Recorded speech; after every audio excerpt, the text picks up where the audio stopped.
कभी कभी हम इंसानों की ज़िंदगी में छोटे छोटे रिश्ते भी काफ़ी ख़ास बन जाते हैं। ना चाहते हुए भी कई बार हमारी ज़िंदगी में ऐसा पड़ाव आ जाता है जिसका सामना करने में हमें लाख बार समाज के बारे में सोचना पड़ता है।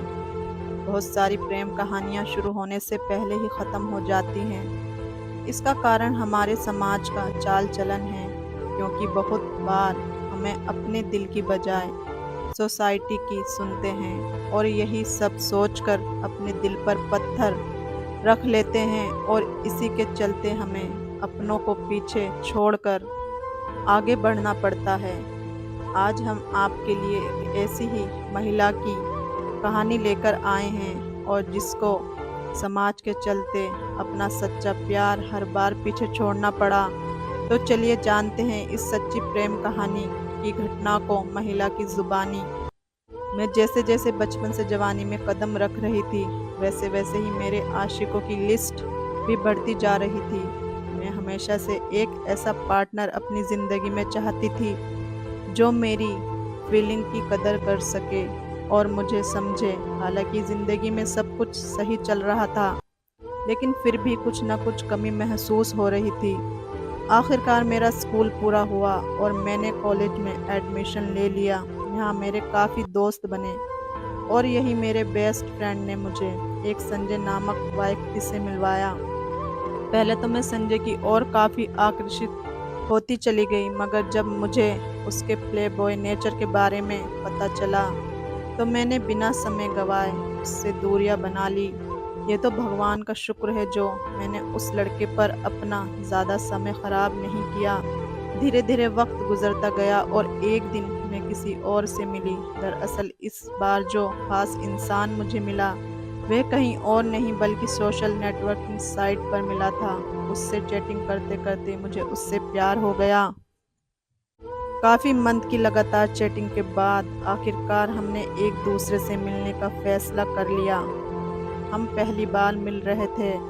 मैंने नोटिस किया कि उसका नेचर काफ़ी फिल्मी टाइप का था। वह कब से बैठा मेरी तारीफ़ों के पुल बांध जा रहा था और अपनी फीलिंग का एहसास करवा रहा था। हालांकि मैं बहुत खुश थी, मगर ये खुशी मेरे लिए ज़्यादा समय की मेहमान नहीं थी, क्योंकि मेरे पेरेंट्स ने मेरे लिए रिश्ता देखना शुरू कर दिया था। आखिरकार एक दिन मेरा रिश्ता मेरे पेरेंट्स ने तय कर दिया। मैंने उसे सब कुछ बता दिया और 8 महीने के इस प्यारे से रिलेशनशिप को ख़त्म कर दिया। उसने भी मेरी भावनाओं की कदर की और मुझे समझते हुए मेरा साथ दिया और प्रेस बुरी चीज़ों को ख़त्म कर दिया। उसके बाद 2010 के आसपास मेरी शादी हो गई और अब मैं एक 5 साल की बच्चे की माँ हूँ। आज भी वह मेरे कांटेक्ट में है और मेरे साथ सच्चा दोस्त बनकर रहता है। शायद पहले प्यार के कारण मैं उसको कभी भूल नहीं पाऊंगी। शादी के बाद मेरी ज़िंदगी काफ़ी बदल गई। मैंने अपने आप को खो सा दिया। मैं इस काबिल नहीं थी कि अब ससुराल वालों को अपनी फीलिंग्स समझा सकूं, इसलिए मैंने हर चीज़ में दिलचस्पी लेना बंद कर दिया। यहाँ तक कि मैंने खुलकर हंसना भी बंद कर दिया। मैं बेहद खुश मिजाज की लड़की थी, मगर अब मैं काफ़ी सीरियस हो चुकी थी। या यूँ कह लीजिए कि एक मुरझाए हुए फूल की तरह ही मैं भी मुरझा चुकी थी।